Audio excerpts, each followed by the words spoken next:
everyone, my name is ADC Art Attack and welcome to today's video. In today's video, I'm going to be giving you a tutorial on how I personally color Dragon Ball characters. Now, my styles have changed greatly over the years I've been doing artwork, and this is the one that's recently gained a lot of attention. My latest piece, which I will now show you.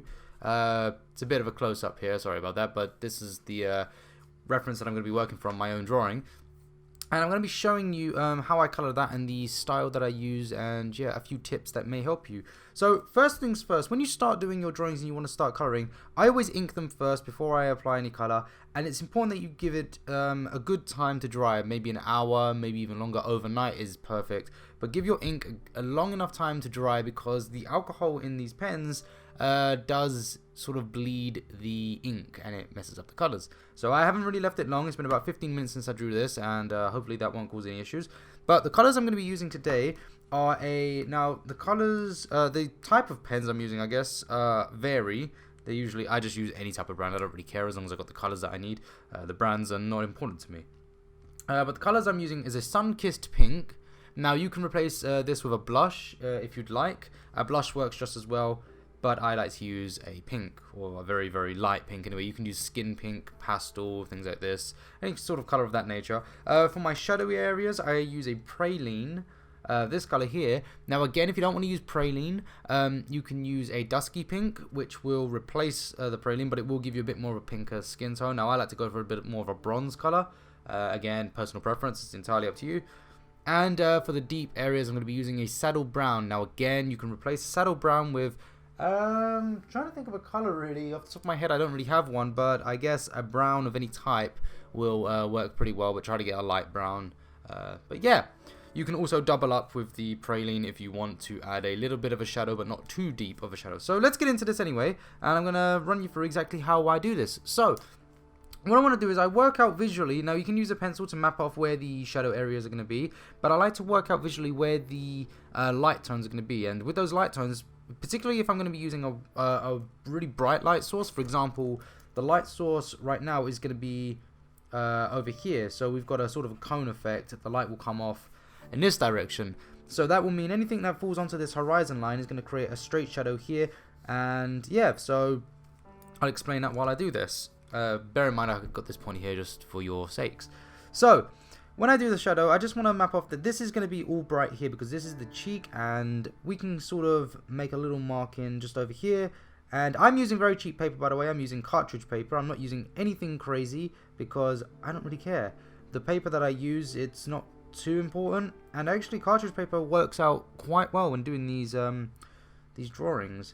But yeah, I would recommend getting like a Bristol board or something like that if you're going to use markers, especially markers with I guess a high flow rate as these ones, like, you know, those pro markers and everything.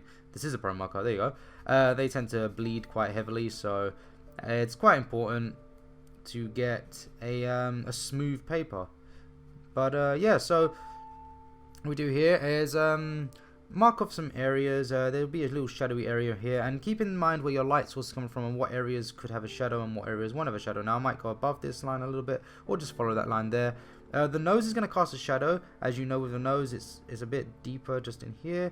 So what we'll do is just apply a bit of color there, and up here, a little bit of shadow in there, and again over here, making note of where this shadow line is. We're going to sort of match a nice curve along here.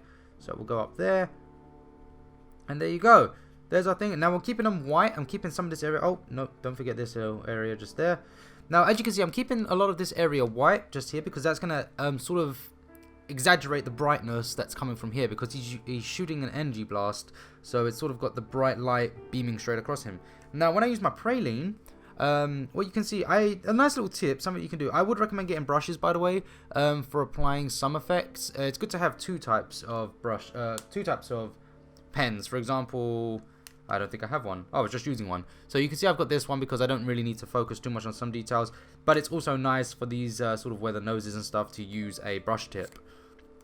For example, right here, this brush tip, I'm going to be using it right here, and I like to add this sort of little mark, just very, very thin along here, just along the bright shadow. Now I can do this again somewhere else, and I'll show you another example of that soon, but I just like to add that little point there because it sort of I don't know, it adds a nice bit of depth to the cheek, and it just really brings out a bit more of a serious tone. So I like that.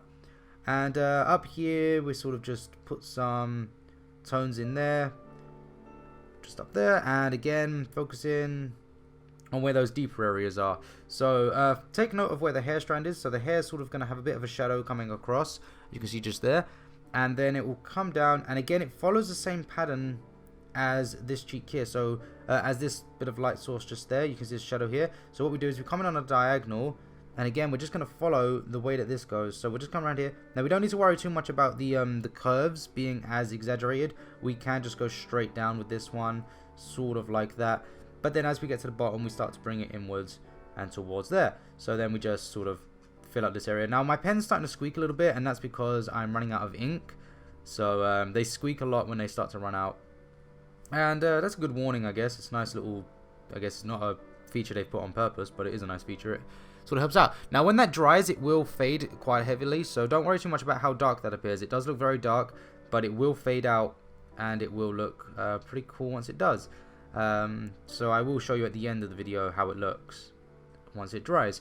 So we can add a little bit of shadow under here. Now, getting the deeper tone. Now, I'm not going to obviously spend too long doing all of this.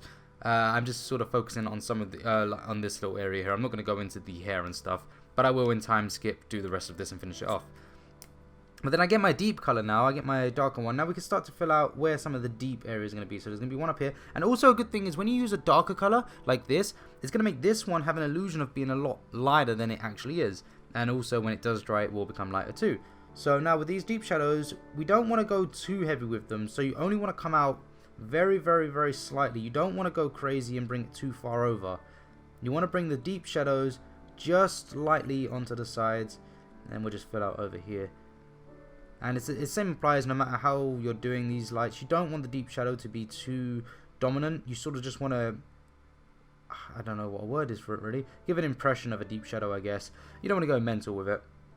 Again, down here we can sort of just turn it around under there. And then under this bit will be very dark down here. Same over here. Take note of this nose bit. This is usually another dark part of the face. And up here, now up here we can do the same thing. Take note of where the hair strands is, so we follow that shadow there, and then this one just comes down there following the face. And there's the shadows. Now when that dries, it will look pretty accurate, it will look pretty good, and that will be the way that I want it to look. Don't forget to add the shadow to the eyes, and as well as the rest of the skin. Now I'm going to jump ahead in time skip, and I'm going to start doing the rest of this. I could have also added a white shadow here. Now if I do make a mistake, I do have a white pen on hand, which I don't have on hand. Where is it? There it is. So I've got a white sort of gel pen. Now this pen is great for adding white shadows if you need to add them. For example here now I need to run it a little bit because it's a ball. But what I can do now is just sort of flow there. Now I know it's very hard for you guys to see it, but it adds a nice little bit of white shine. And the same applies to when you do it with a pupil. I can put a little dot just there and it applies a bit of brightness to the pupil. Now again, it's very hard to see because of the angles and stuff. But yeah, so I'm going to get on with this, and hopefully this video helps you out. It's a very quick one, but I'm going to get on with doing these shadows in depth, and hopefully see you in the next video. And you can see it's starting to dry out a little bit, so it starts to look a bit better. Okay, and I will add some scratches and some scars and some cuts. Alright guys, so I will see you in the next video, and if you have any other requests like this one, then please leave it in the comment section below, and I will get to it as soon as possible. I hope you enjoyed this video, and see you next time guys. Take care now. Bye bye. Okay, sorry guys, there's one more thing I forgot to add. When the light is more intense, depending on the intensity of the light, whether it's dim or bright, will depend entirely on how bright or dark you go with your highlights and shadows. So in this example that I've given you just here, the light beams were extremely bright, so I really went to great lengths to make sure that the highlights were pale white, so completely white, and that the shadows were darker. I could have even added another layer of shadow, a darker layer, but I chose not to for the sake of this. So yeah guys, if it was very dim, then the color would be washed out more. So for example, the highlights would blend closer to the skin tone, they wouldn't quite be as white, and the shadow areas would blend into the skin tone. So the second color that I used, the praline, would probably be the darkest shadow that I would go to if the light was dim. Okay guys, well I hope you enjoyed the video, and I'll see you again next time. Bye bye.